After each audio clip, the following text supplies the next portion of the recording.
안녕하세요. 법무법인 숲의 송윤 변호사 가맹거래사입니다.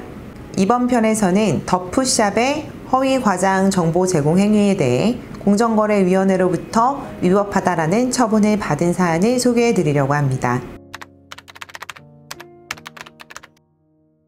이 더푸샵 가맹사업법 위반과 관련해서는 가맹금 예치 의무 위반도 있었고요.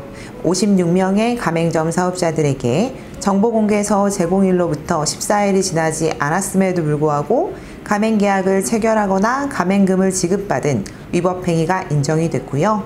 또 68명의 가맹점 사업자와 가맹계약을 체결하면서 이 가맹계약서 자체를 14일 전 제공하지 않은 것으로도 위법함이 인정이 되었습니다. 위 세 가지 사항에 대해서는 더푸샵에서도 위법행위를 대부분 시인을 했습니다. 요즘 같은 시대에서는 사실 잘 생각하기 어려운 부분인데요. 당시는 2011년부터 2014년도였기 때문에 공정거래위원회의 처분 수위가 조금 낮은 부분도 있었고, 그거에 따라서 당연히 본사들도 중대한 위법행위다 라는 사실에 대해서 경각심이 좀 낮았던 시기였습니다.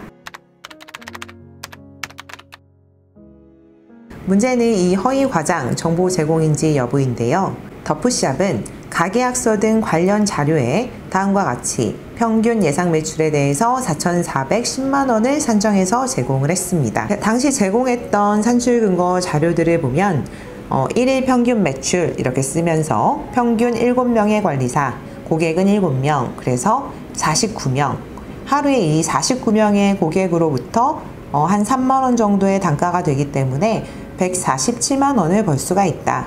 그리고 여기에 30일을 곱해서 4,410만 원 정도가 한 달 평균 매출이다 라는 내용으로 기재가 되어 있는 것이 확인이 됩니다. 공정거래위원회에서는 이 신고를 받고 조사에 착수를 했고요. 1인 평균 하루 고객 관리, 이와 관련된 매출액을 산출한 객관적 근거를 당연히 가맹 본사에게 요구를 했습니다. 하지만 본사가 제출한 것만으로는 객관적 산출 근거가 없다라고 판단을 했고요.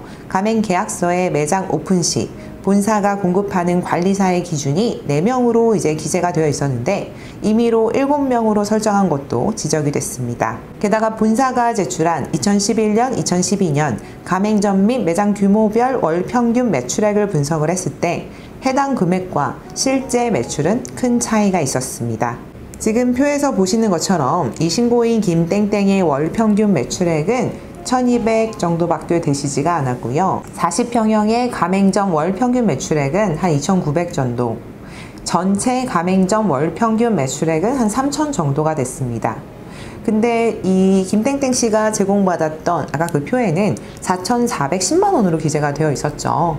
도대체 이 수치가 어디서 나온 것이냐 라고 했을 때 그 객관적인 산출 근거를 제공하지 못했다라는 것이죠. 공정거래위원회는 다음과 같이 설시하면서 위법하다 라고 판단을 했습니다. 첫 번째, 가계약 체결 과정에서 본사가 제공한 문서에는 구체적인 설명 없이 1일 평균 매출, 한 달 평균 매출 등으로 표기함에 따라 땡땡땡은 전체 가맹점 사업자의 평균 매출인 것으로 받아들일 가능성이 있었다.